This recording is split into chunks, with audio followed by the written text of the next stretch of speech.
Bom, no último vídeo, a gente acabou fazendo o cadastro do autor, né? A gente está conseguindo salvar e a gente usou o Entity Manager direto aqui, né? A gente até discutiu, né, se eu podia usar, se eu não podia usar, se era ou não era boa prática, mas era o mínimo suficiente aqui que a gente podia fazer para a nossa API começar a funcionar.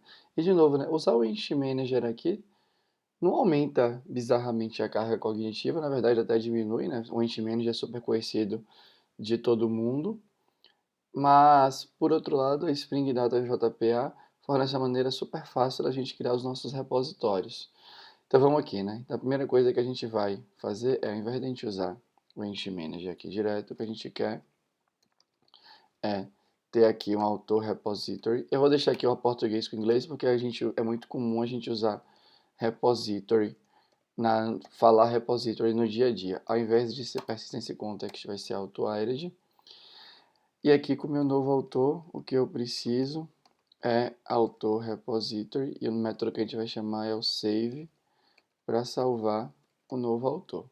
Vou tirar aqui também esse transactional, aí a gente já vê se continua funcionando.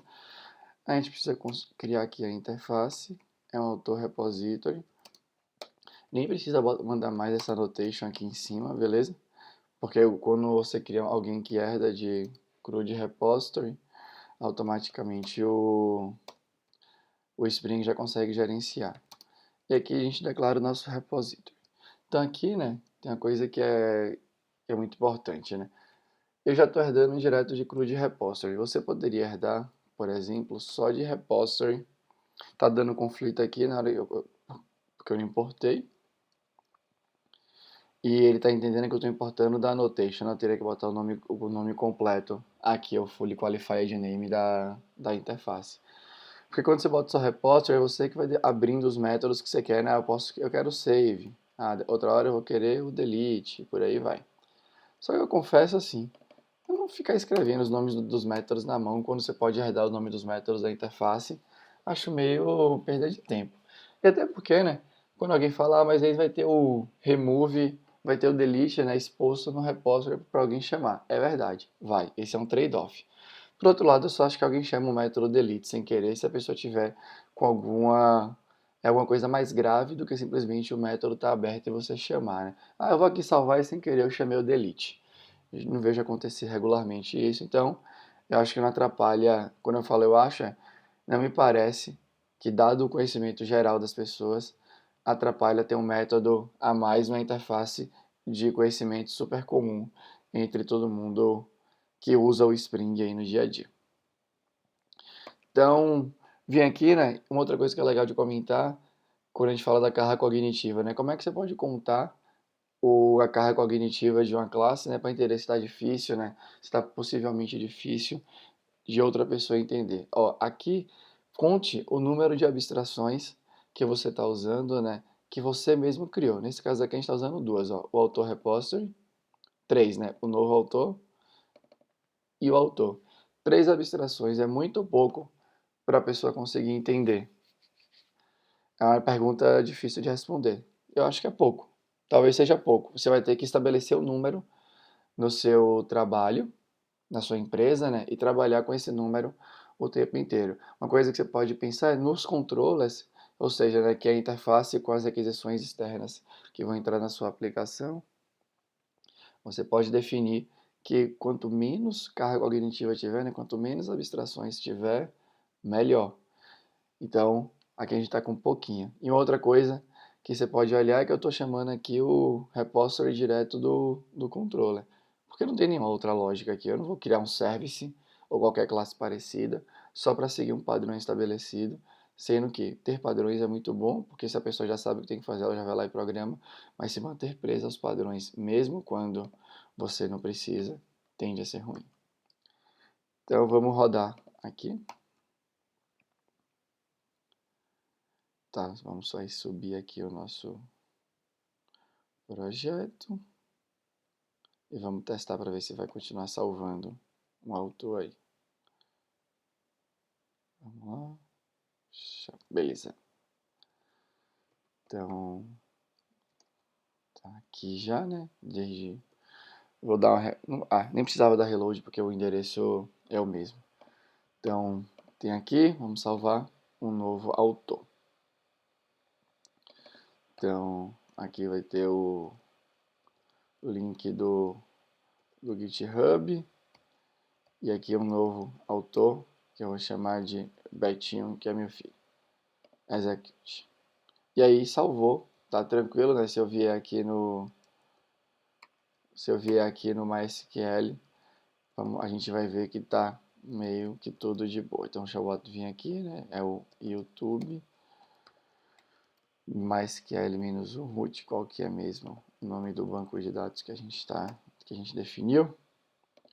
YouTube CDC. Então se eu vier aqui e mandar um select em relação ao autor, vai estar aqui, vai estar gravado. Agora uma coisa interessante, né? Eu tirei o transactional e mesmo assim funcionou. Se isso funcionou, quer dizer que algum lugar aqui está rodando transação automática. E esse lugar é justamente o repository, né? O repository, todo o método do repository automaticamente executa uma transação para você. O problema disso é que se você tivesse aqui duas chamadas de método, rodaria em duas transações isoladas. E se desse pau na segunda, não ia salvar a primeira, né? Então, eu sempre defino nos meus projetos que transação deve ser definida explicitamente. E aí você pode vir aqui no seu projeto e falar, né? Deixa eu só copiar aqui e desabilitar o comportamento default de abrir transações, né, pelo repository. Vamos só subir de novo ele aqui. Eu particularmente acho mega interessante fazer isso, né? Porque se eu rodar agora, vamos subir aqui para ver se vai funcionar tudo de boa. Vamos lá. Se eu rodar ele agora, ele vai voltar a dar o mesmo erro que estava dando antes aqui. Ou não, deu 200. Ah, óbvio era que deu 200, porque eu deixei o transaction, né? Não vai ter adição, porque a gente sempre erra e dá tudo bem errar. Então, vamos lá. Se eu botar aqui agora vai dar erro, pelo amor de Deus. Aí deu o erro, o mesmo erro, né? Não existe um int manage associado, né, com uma transação para ele poder salvar. E aí, beleza, né? Se você quer que tenha um comportamento, se você quer que uma sequência de operações seja envolvidas numa transação, aí você demarca com transaction. Óbvio, né? Aqui o local onde você vai demarcar com transaction é intimamente linkado com sua regra de negócio. Então, né? Geralmente no controller, ele delega chamadas para classes que executam nossas lógicas, né? Comumente chamamos elas de service e por aí vai. Mas aqui, como é super simples, pode mandar um transactional direto aqui no método do controller e está tudo bem, pelo menos na minha opinião. Beleza? Mas se você for olhar agora, a gente está salvando já, né? Como aqui agora quem vai ser o autor é a Larissa, minha esposa. Então pronto, né? Então já viemos aqui, salvamos, está tudo funcionando. E agora já estamos aqui, né? Eu sei que o cadastro foi super simples, mas a gente praticou diversas técnicas que eu considero que são interessantes para o dia a dia, né? Falamos de proteger as bordas, falamos de conseguir testar o código o mais rápido possível, né? E lembra, né? Se você passar muito tempo escrevendo código sem rodar, provavelmente você está acumulando muita coisa para testar de uma vez só. E se der algum problema, vai ser mais difícil de você, né, debugar aí o ponto exato. Mas a gente praticou várias coisas, agora vamos continuar nosso cadastro, né? Então eu vou encerrar esse vídeo agora. Se você quiser praticar em casa, pratique e tal. E eu volto no próximo, continuando o cadastro. Agora a gente vai fazer o cadastro de categorias.